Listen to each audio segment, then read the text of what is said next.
और बड़ी खबर आपको बता दें, महाविकास अघाड़ी में कथित तौर पर सीट शेयरिंग पर बात तो बन गई है, लेकिन जो तस्वीर निकलकर सामने आ रही है वो यही बता रही है कि अभी भी एमवीए की सियासत में सब कुछ ठीक नहीं चल रहा है।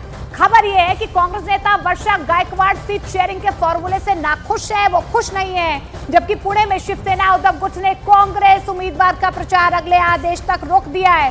तो आप देखिए, यहाँ पर पहले तो कांग्रेस बार्गेनिंग पावर कांग्रेस के पास थी नहीं, अब यहाँ देखिए महाविकास अघाड़ी में एक बार फिर से उथल पुथल नजर आ रही है। मैंने उनसे यही कहा, कल हमें इस समाज के लोग सवाल पूछेंगे, हमारे लोग सवाल पूछेंगे, जनता सवाल पूछेगी कि आपने क्या किया।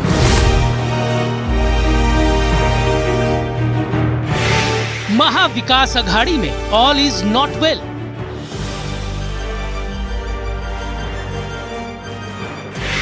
पुणे में कांग्रेस उम्मीदवार के प्रचार पर रोक।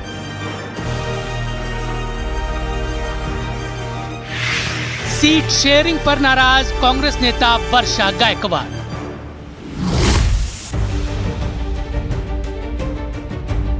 नवरात्र के पहले दिन महाराष्ट्र से जो तस्वीरें आई वो महाविकास अघाड़ी को राहत देने वाली थी, लेकिन सीट शेयरिंग के फॉर्मूले पर बात बनने की कहानी कुछ और आगे बढ़ती कि विवादों की एक और लहर आ गई। बताया जा रहा है कि कांग्रेस की वर्षा गायकवाड़ सीट शेयरिंग के फॉर्मूले से खुश नहीं है।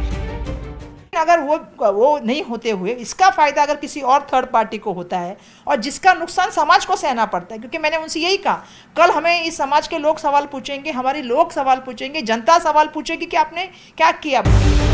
इस नाराजगी की खबर जब शिवसेना उद्धव गुट तक पहुंची तो संजय राउत ने इसे पावर शेयरिंग का मुद्दा बताया और कहा कि ऐसे मतभेद होते रहते हैं। बात ऐसी है, कल महाविकास आघाड़ी की जो बैठक हुई, जॉइंट प्रेस कॉन्फ्रेंस हो गई, उसमें जो बातें हमने तय की है वो फाइनल है।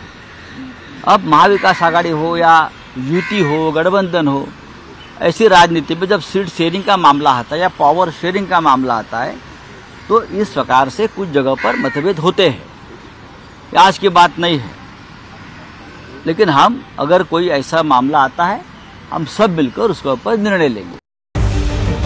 बात यहाँ तक रहती तो ठीक भी था, लेकिन इस बीच खबर ये भी आई कि शिवसेना उद्धव गुट ने पुणे में कांग्रेस उम्मीदवार रविंद्र धंगेकर का प्रचार अगले आदेश तक रोक दिया है। ये इसलिए किया गया कि मावल विधानसभा में कांग्रेस की तरफ से भी ऐसा ही किया गया। अब सवाल ये उठता है कि आखिर चुनाव से पहले ठनी एमवीए की ये रार कब खत्म होगी।